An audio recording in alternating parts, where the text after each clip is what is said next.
Bueno, buenas noches, saludos a todos. Muchísimas gracias a la colección Juan Carlos Maldonado, a Victoria y Andrés por esta invitación, a Ariel por el lujo de poder conversar con él y aprender de su trabajo directamente, y a todos los que están acá. Esto creo que es un evento que llena un vacío dentro de lo que es la difusión del trabajo que hace la colección. Es decir, las colecciones hacen un esfuerzo, la colección privada, y estos eventos amplifican esos esfuerzos y amplifican la intención de tener este material para que se disfrute. Por haber venido a la exposición quizás 3 veces, me gané esta invitación a ver esto, pero es una exposición de lujo, no solo acá en Miami, es una recopilación de fotografías y de obras realmente hermosas, y en un trabajo que en conversaciones con Ariel, y es quizás el comienzo de este diálogo, es cómo se arma una exposición en donde hay un cuerpo de trabajos fotográficos que dialogan con unas obras de artistas plásticos, pintura, dibujo, collage, etc. Y cuando yo vine por primera vez a la exposición, fue un poco como mi gran pregunta, ¿no? ¿Cómo se arma esto? Y te lo decía el otro día, que llegó primero, se pusieron las fotos, se armaron las obras, cómo se organiza esta exposición, porque en otros casos que hemos estado visitando la colección hay una línea curatorial bastante clara en diálogo con otras partes de la colección, digamos, ¿no? Esta me llega de una forma distinta por la ciudad universitaria, por el trabajo de Gasparini, por Caracas, etcétera, por la arquitectura. Entonces, cómo se arma esto, cómo pasa esta exposición, quizás la primera interrogante, si es que podemos hablar así. Bueno, gracias, buenas noches. Desde que empecé a trabajar en la colección Maldonado, hemos primero trabajado siempre de manera colectiva, con Andrés, con el mismo Juan Carlos, con Victoria. Siempre ha sido un trabajo colectivo, y esta en particular. Primero está la intención de Juan Carlos Maldonado de cada vez que he hecho una exposición acá, ha sido para integrar un conjunto nuevo de obras que él adquiere y que quiere poner en diálogo con lo que existe ya en su colección. Esa es la dirección primera que la establece Juan Carlos. En este caso nos pidió incorporar a la colección el conjunto de 24 fotografías de Paolo Gasparini, que él acaba de adquirir recientemente, y que están enfocadas esencialmente en la arquitectura de la Universidad Central de Venezuela, Juan Carlos Raúl Villanueva, de Oscar Niemeyer en Brasilia, y en Río de Janeiro con Alfonso Reidi. Y me pidió, bueno, como curador, pues, organizar ese diálogo. A partir de esa dirección, me tocó a mí luego establecer un poco los diálogos que iban a darse, cuáles diálogos podían darse y cómo podían darse. Unos son de orden técnico, unos son de orden del lenguaje, otras son ya más directamente enfocadas en el trabajo fotográfico como tal. Y bueno, empezamos a hacer una selección de obras. Ahí también participó Juan Carlos, con piezas que él quería mostrar porque le interesan particularmente, otras que escogió Andrés, porque tiene también una formación de arquitecto, y otras que seleccioné yo pensando ya en los diálogos que pensaba que era posible organizar. A mí me interesaba particularmente mostrar la afinidad del lenguaje que puede haber entre la arquitectura, la fotografía y las artes plásticas, en particular la abstracción geométrica, en la que he trabajado durante mucho tiempo, ¿no? Entonces hay diálogos que son, digamos, donde la fotografía permite mejor ver un aspecto técnico del empleo de materiales a veces común entre los arquitectos y los artistas de la abstracción geométrica.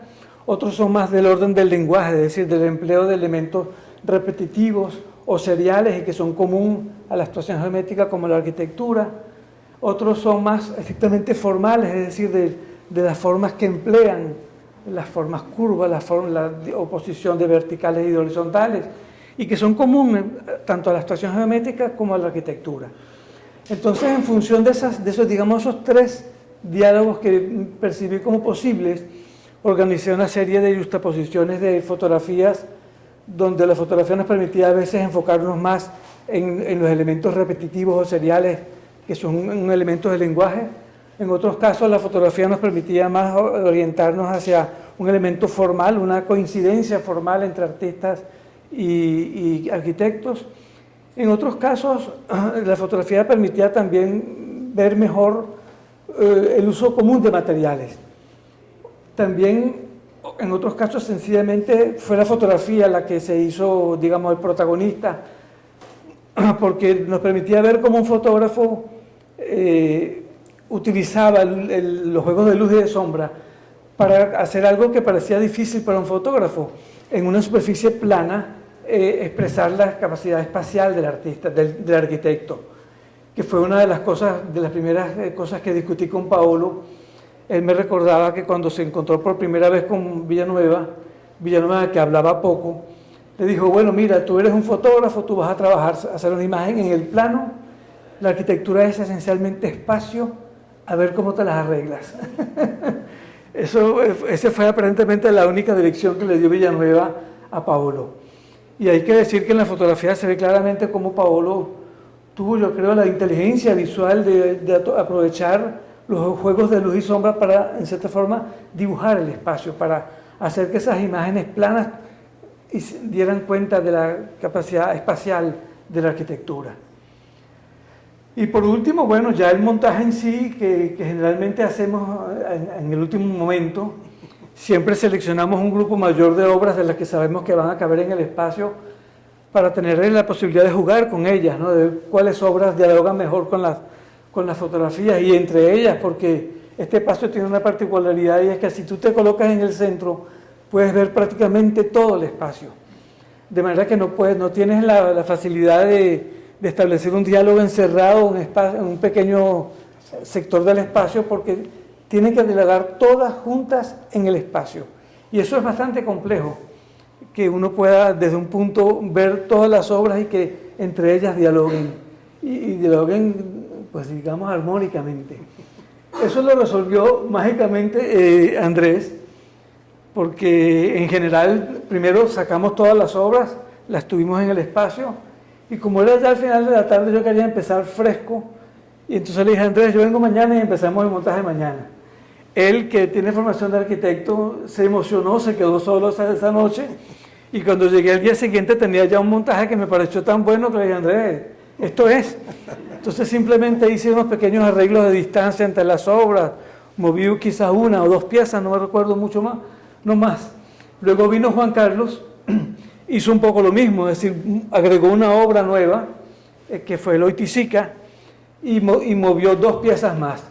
Y ahí estuvimos los tres de acuerdo en que el montaje estaba resuelto, no había más que guindar las obras. Y después la iluminación, pero fue realmente un trabajo colectivo, donde cada uno desde su disciplina, yo desde las artes plásticas como historiador del arte, él como artista plástico y con su formación de arquitecto, y Juan Carlos con su pasión de coleccionista, resolvimos esto de la manera más rápida, como nunca había sucedido. Pero fue, te digo, una conjunción de deseos, de placeres, desde el artista plástico, el artista historiador del arte y el coleccionista, que lo hicieron más rápido que nunca. No sé si... Sí, hay una parte de la exposición que está acá y que es de visita libre, que está en el canal de YouTube de la colección, que es la entrevista que tú le haces a Paolo. A Paolo, sí. Que es un placer escucharlo a él conversar y todas sus anécdotas. Y hay un punto que lo conversamos previamente, en el que él comenta que él no sabía nada de fotografía y arquitectura, lo cual no es una verdad completa, porque los Gasparini son dos hermanos que tienen una presencia importantísima en la arquitectura venezolana. Y él, sin saberlo, tenía un ojo bastante entrenado para entender de qué se trata esto, ¿no? Y de qué van estos edificios. Una cosa que hablábamos con Ariel es esa capacidad de captar las diferentes atmósferas o momentos en los edificios, en las diferentes horas del día, con las diferentes obras de arte, donde entender el paso de la luz al espacio es tan importante como un mural de Vasarely. Y eso lo hemos aprendido a ver gracias a Gasparini.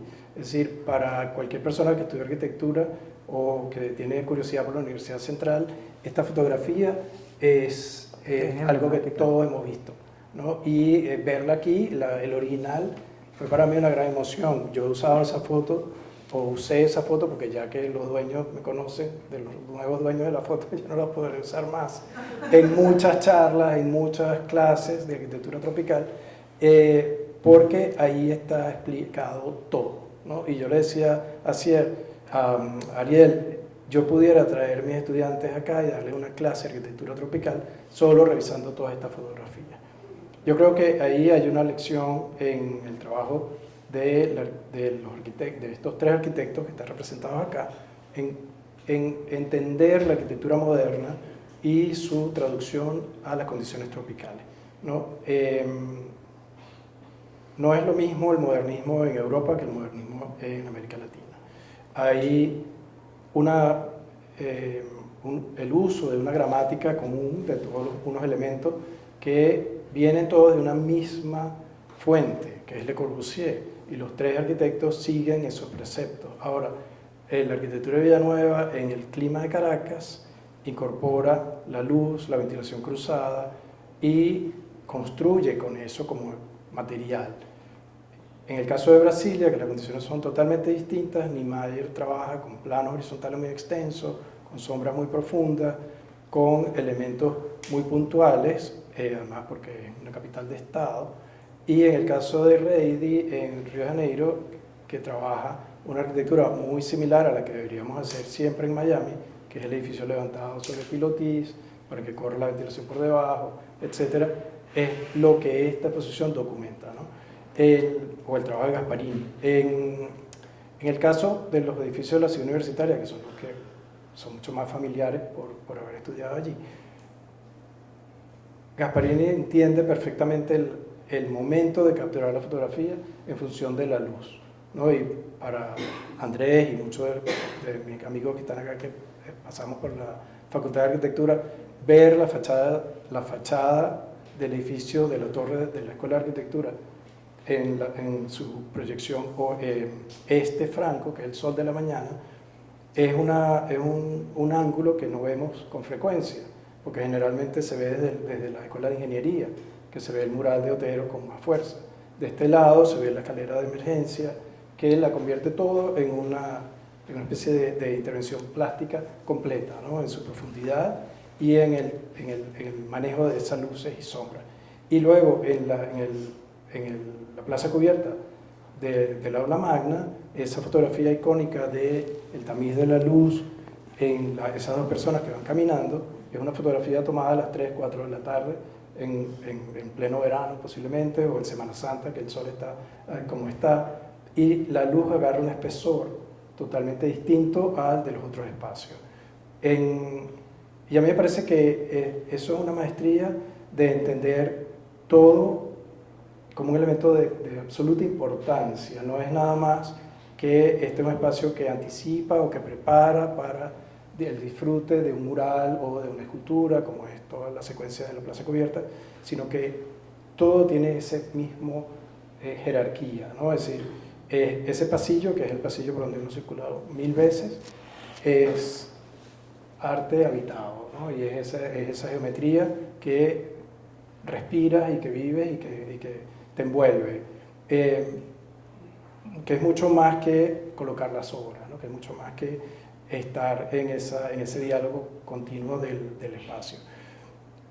Hay una cosa que el ojo del fotógrafo entrenado puede convertir los bloques del silencio en una intervención prácticamente plástica sobre esa montaña, sobre esa colina que está acá, en la mirada aérea, que no es la mirada desde adentro, como hace en el aula magna, como hace en los pasillos del aula magna, etc. En donde todo, con el blanco y negro, pasa a tener como un valor bastante bastante parejo, ¿no? Sí. Es decir, porque se pierde el brillo del color, el brillo de los materiales, etc., ¿no? Quisiera que pasáramos, hablando de esto, al tema que te interesa a ti tanto de como la industrialización y la importancia de la tecnología o de la técnica en el momento histórico en que esto se da. Y eso que hemos conversado desde Cézanne hasta lo que comienza a suceder y cómo esto llega a la arquitectura, específicamente en el caso de la ciudad universitaria, porque no pasa en Brasilia o en el Museo de Arte Moderno de Río. Bueno, sí, a mí me parece que la abstracción geométrica y la arquitectura moderna son hijas evidentes de la era industrial, es decir, no solamente emplean los materiales que la industria les proporciona, el acero, el aluminio, el PVC, el vidrio, que lo emplean tanto los artistas plásticos como los arquitectos, sino que además también emplean sus herramientas de lenguaje. Te digo, en Soto, en Cruz 10, por ejemplo, la repetición es un elemento constante y eso viene de la industria. La industria todo lo produce por series repetidas. La serialidad, la repetición, la juxtaposición son elementos que vienen ¿cómo podríamos decir?, a dejar de lado un método tradicional de las artes plásticas, que es la composición. Los artistas generalmente componían los elementos dentro del espacio disponible de manera armónica. Los artistas de la abstracción geométrica generalmente, en todo caso, no componen, sino que juxtaponen, superponen, repiten elementos, pero la composición como tal queda eliminada por una serie de elementos del lenguaje que tienen su origen en la industria, evidentemente. Es un arte de la era industrial, una estética de la era industrial, que yo creo que es también el caso de la arquitectura, ¿no? Y lo vemos claramente en Villanueva también. También el acceso a los talleres, a la producción y todo. Sí, claro. El mismo Oteo trabaja también con la pistola de aire, o sea que incluso las herramientas que emplean vienen de la industria.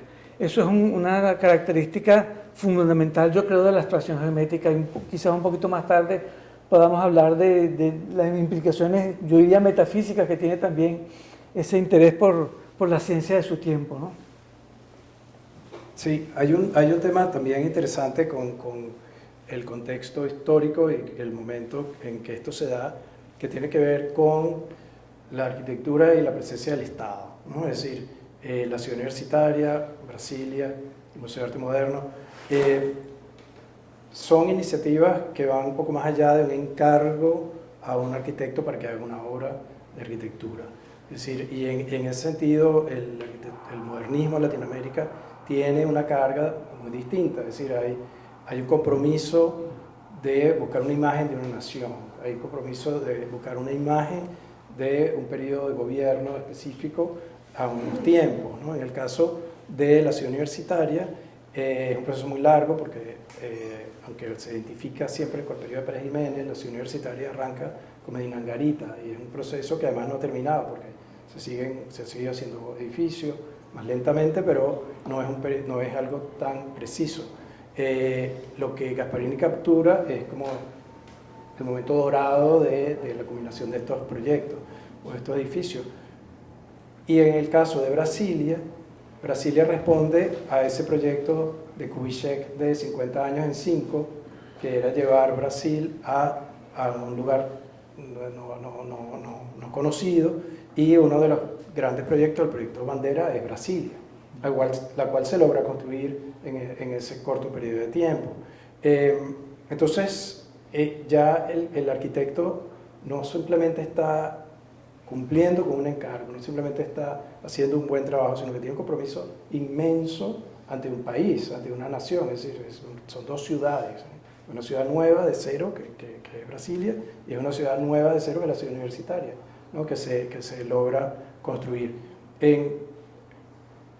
Y el encargo, digamos, a Gasparini es como complejo, porque en los momentos en los que va, ya las dictaduras no están, y en el caso de la visita a la ciudad universitaria, tiene contacto con Villanueva y pueden dialogar, y digamos como que su mediador es Juan Pedro Pozzani, que yo, conversando con Ariel, hablábamos de la importancia de Graciano y Paolo en todo el trabajo que hicieron, y Pozzani es como un tercer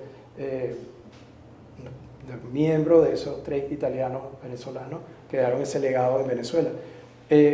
Y cuando él va a Brasilia, ya Kubitschek no está, ya está la dictadura, Niemeyer está en el exilio, y él va contratado a registrar en un momento que lo aprendí por la entrevista, ni siquiera lo dejan entrar a los edificios, ¿no? Es decir, no tiene ese contacto directo que tuvo con Villanueva, que tuvo con Posani, de entrar, volver, y seguramente con Graciano, con su hermano, de hablar y preguntar y saber, indagar mucho más, ¿no? Es decir, en ese caso, Gasparini tiene esa capacidad, de esa mirada entrenada, construida, pero a la vez reflexiva, porque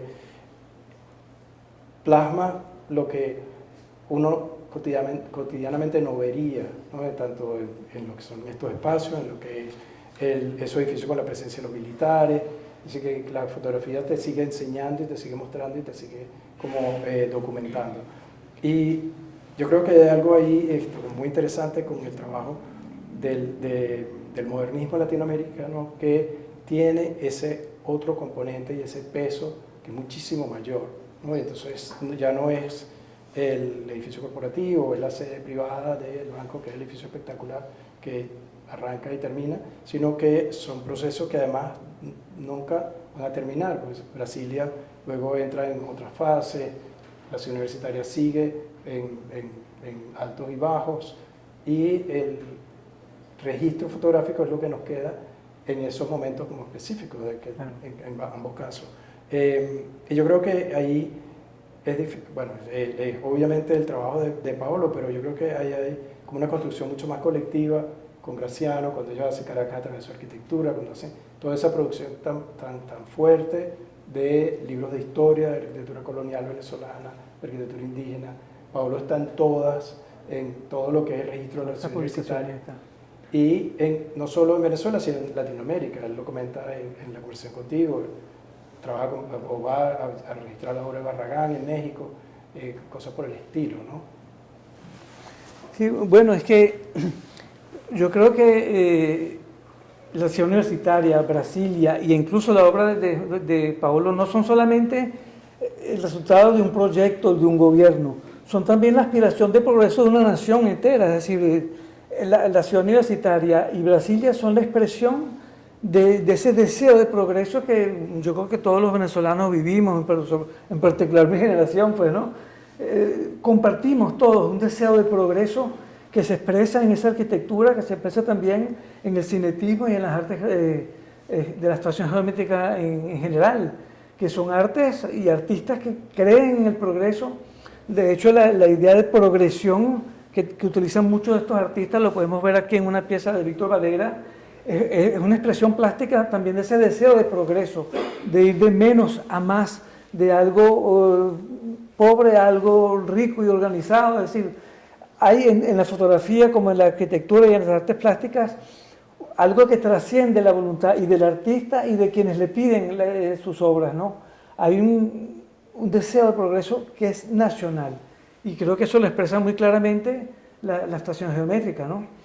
Cruz Diez, Soto son artistas que creían firmemente en el progreso, que el progreso era algo continuo, sin accidentes. Nosotros sabemos que sí, que los accidentes son posibles y gravísimos incluso, ¿no?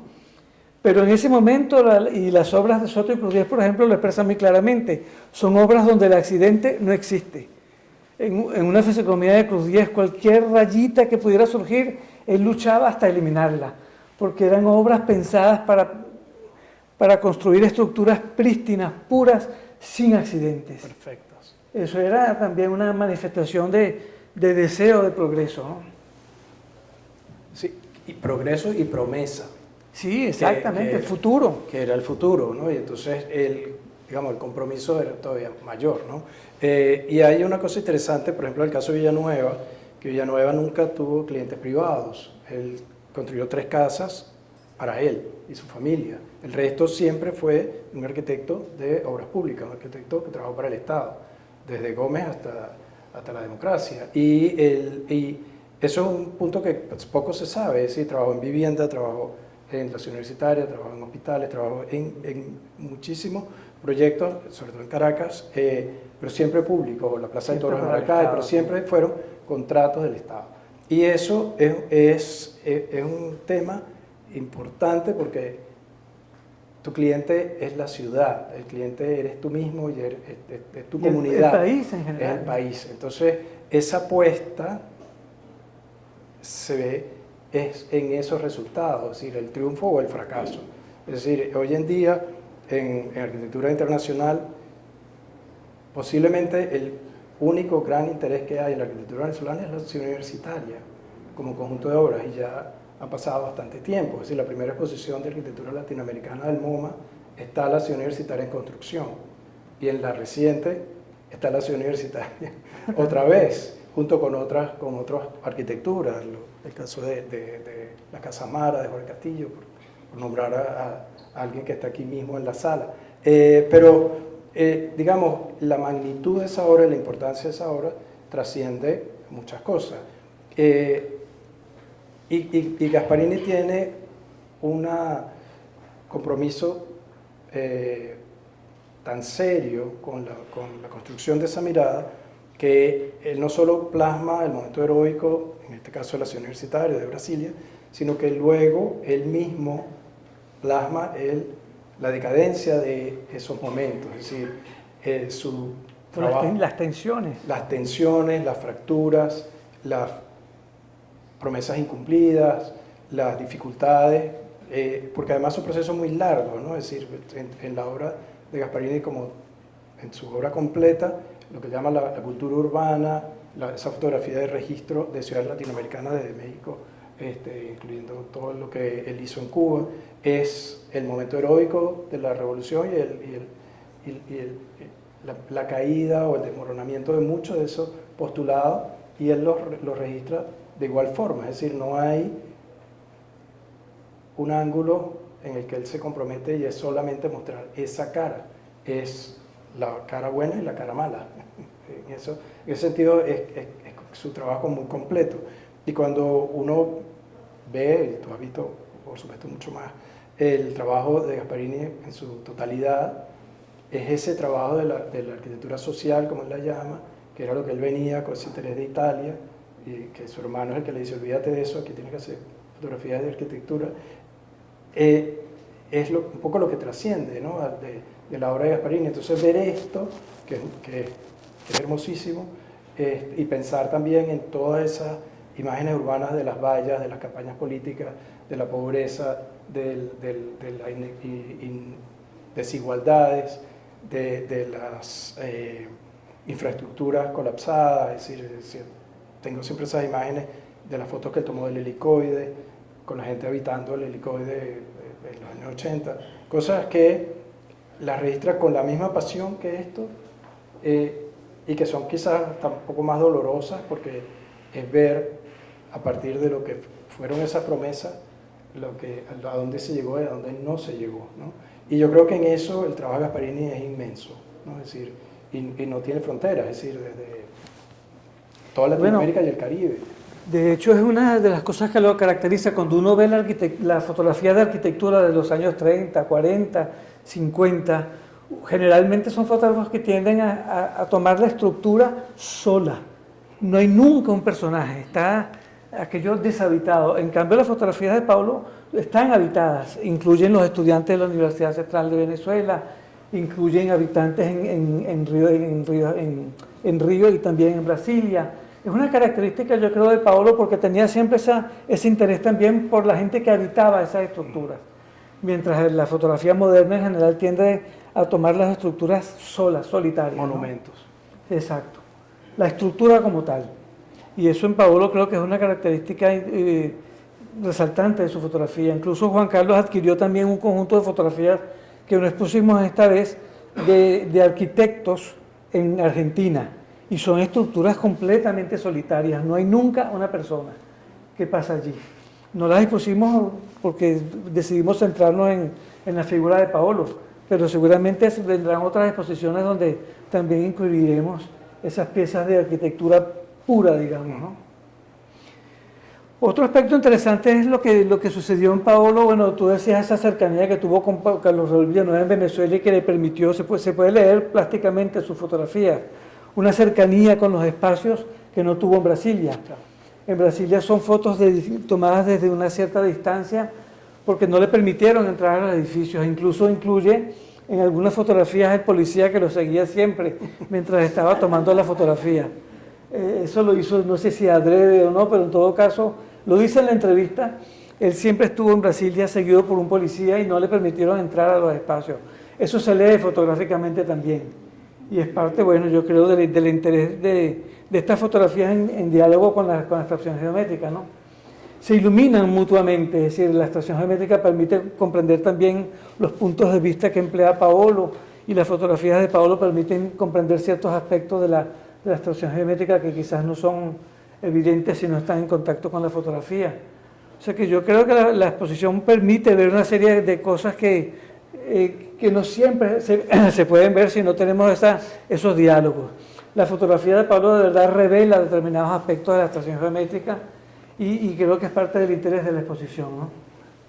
Sí, una cosa que quiero decir que no se nos olvide es que Paolo Gasparini trabaja con su esposa Franca Donda. Ah, sí, las copias son de ella. Y es importante que no, ella trabaja con él, con Gorka, Ronsoro, con Ramón Paulini, con muchos de los grandes todos los fotógrafos grandes venezolanos. fotógrafos, bueno, y ellos iban juntos a todas partes, es decir, ese testigo silente que está ahí, ¿no? y que es parte fundamental de ese trabajo también, ¿no?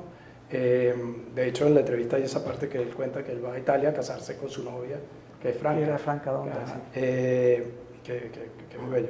Una cosa que también a mí me sorprendió, gracias a la exposición de esta exposición, es que en este espacio hay una mesa donde hay estos libros que están aquí atrás, que yo no me había dado cuenta, pero cuando yo estudié arquitectura junto con Andrés, Carola, Francisco, Beto, que están por acá, el único libro de arquitectura que había sobre Villanueva era el de Mojolinaggi, que las fotos son de Graciano. Y todos esos otros libros vinieron después, pero mucho después. Y todavía hay pendientes, ¿no? Todavía hay muchos libros que se pueden hacer. Uno de los grandes libros de la Ciudad Universitaria es de Marina Gasparini, su ahijada, sobrina, la de Graciano, que es el de las obras de arte, que es una segunda edición. Entonces, es como que es una de las cosas maravillosas de Venezuela. Hay tanto por hacer todavía, y hay tanto por registrar, y hay tanto por documentar. Y ahora por reconstruir. Bueno, claro, pero... es decir, yo escuché ahorita a Patricia hacer un comentario sobre la presencia de artistas femeninas en la ciudad universitaria. Eso es un libro que está pendiente de hacer, ¿no? Y a lo mejor lo vas a hacer tú, que eres tan prolífico en libros, pero digamos, hay tanto por seguir estudiando de la ciudad universitaria. Quizás hay un tema que lo medio tocamos el otro día, que no está en esta exposición, pero que es el trabajo fotográfico de Paolo en blanco y negro y a color, ¿no? Y esas diferencias. Es decir, en el libro rojo, el de William Niño, hay fotos de Paolo a color que muestran el aula magna y la nube de Calder de una manera totalmente distinta a como se ven aquí a la entrada de la exposición. En la conversación que ustedes tuvieron, esa fue un tema que se discutió en la compra de estas fotografías. Eso es algo que fue importante, el mantener esta serie que es siempre en blanco y negro, que el día que yo vine a la exposición con Jorge Castillo y Marcel Hermini, su primo, que son fotógrafos los dos, empezaron a hablar unas cosas técnicas que yo no entendía de fotógrafos por el trabajo de Paolo. Y entonces, a mí, cualquier arquitecto entiende algo de fotografía por la construcción de la perspectiva, ¿no? Y a mí, sí, cuando yo vi esa foto de la Facultad de Arquitectura, me pareció que era una foto muy contemporánea, porque es una foto plana, de alguna forma, de la fachada, con las verticales, y no es la foto de la perspectiva de dos puntos de fuga que muestra la esquina, que es como la fotografía tradicional del edificio como monumental. Y esa foto es completamente plana, y es algo que ahorita se registra mucho porque los softwares permiten hacer eso, etcétera, etcétera, ¿no? Entonces es una foto como adelantada a su tiempo, en mi percepción, como desde la distancia. Pero quizás me llama la atención entender en en un lugar tan lleno de color en cuanto al trabajo de las artes plásticas y de los murales y de las fachadas, de los edificios, de lo que pasa adentro, de lo que pasa afuera. El trabajo en blanco y negro y el trabajo, la fotografía a color en el caso de Gasparini, sí, eso fue un tema. Bueno, la verdad es que no sé, Juan Carlos él trabaja solo para la adquisición de las obras, él adquiere y la discusión que él tiene con los galeristas y con los artistas lo hace él solo, o sea, no sé realmente cómo fue la negociación para eso. Está, yo creo, el hecho de que Paolo tenía un conjunto de fotografía bien coherente, disponible para la venta, pero no sé si vio él o no piezas a color, ¿no? No sé, en todo caso. Lo que sí es cierto es que para un fotógrafo, tomar una foto que él sabe que va a ser en blanco y negro o que la va a hacer a color implica un trabajo diferente. Tú no fotografías un edificio, por ejemplo, de la misma manera si sabes que la vas a hacer en color o en blanco y negro. Y creo que esa pieza que tú dices, señalas de la universidad, del edificio de la Facultad de Arquitectura, es uno de los ejemplos. Allí, sabiendo que iba a trabajar en esa foto, en todo caso en blanco y negro, el mural que es azul de Alejandro Otero quedó como en segundo lugar, porque él sabía que en blanco y negro no iba a dar lo mismo. Entonces se enfocó más en otra intervención que aparece visible en esa fotografía, que son líneas negras sobre fondo blanco. Eso es evidente, el fotógrafo sabe lo que cuando va a trabajar en blanco y negro o en color, lo que debe hacer y lo que no debe hacer. Y sería fabuloso de poder tener un conjunto de fotografías a color y compararlas, ¿no? Para ver qué toma cuando decide hacer la foto en color y qué deja de tomar cuando la hace en blanco y negro. En este caso, bueno, yo creo que ya es bastante espectacular que tengamos ese conjunto de fotografías en blanco y negro, ¿no? Lo que sí tuvo influencia en el hecho de que fueran todas en blanco y negro es en la selección que hicimos de las obras que iban a dialogar con ellas. Porque verán que todas las obras que dialogan con ellas, salvo dos, el Theo van Desburg y un Maldonado del artista argentino, todas las demás son de un cromatismo muy sobrio, ¿no? Que eran las que podían dialogar más fácilmente con la fotografía en blanco y negro. Eso fue interesante durante el proceso de montaje, ¿no? E incluso para establecer los diálogos entre la abstracción geométrica y la fotografía en blanco y negro. Es evidente que eso tiene una influencia mayor incluso durante el montaje. Bueno, y también hay algo muy bonito que muchos de los artistas que están las obras acá están en las universidades. Están en la Universidad Central de Venezuela. Otero, etcétera, ¿no? Y eso creo que le da coherencia, como un valor a los diálogos, ¿no? Distintos, que hace que resalten lo que no están, con su presencia en esta exposición también. Exacto. ¿No? No sé, quizás ya como para ir cerrando también un poco, el último tema es como la importancia del registro, que no es solamente del registro histórico, sino de lo que se va haciendo, de lo que se va documentando, y yo en eso quiero como aplaudir la labor que hace la colección Juan Carlos Maldonado, no solo en esta exposición, sino en todas las que han hecho, porque es un trabajo muy completo y gracias a Andrés he estado como presente en casi todas las exposiciones, creo yo, pero es la producción del libro, la producción del catálogo, la producción de los videos, es decir, la documentación. Gracias a esta invitación, recorrer el canal de YouTube de la colección es sensacional, y ver la entrevista de Charles Alcarías, verte a ti en otras entrevistas, ver a Andrés. Yo creo que eso es una labor inmensa, que a lo mejor ahorita es, bueno, ir como cumpliendo con parte de un proyecto, pero que a la larga deja un legado importantísimo, ¿no?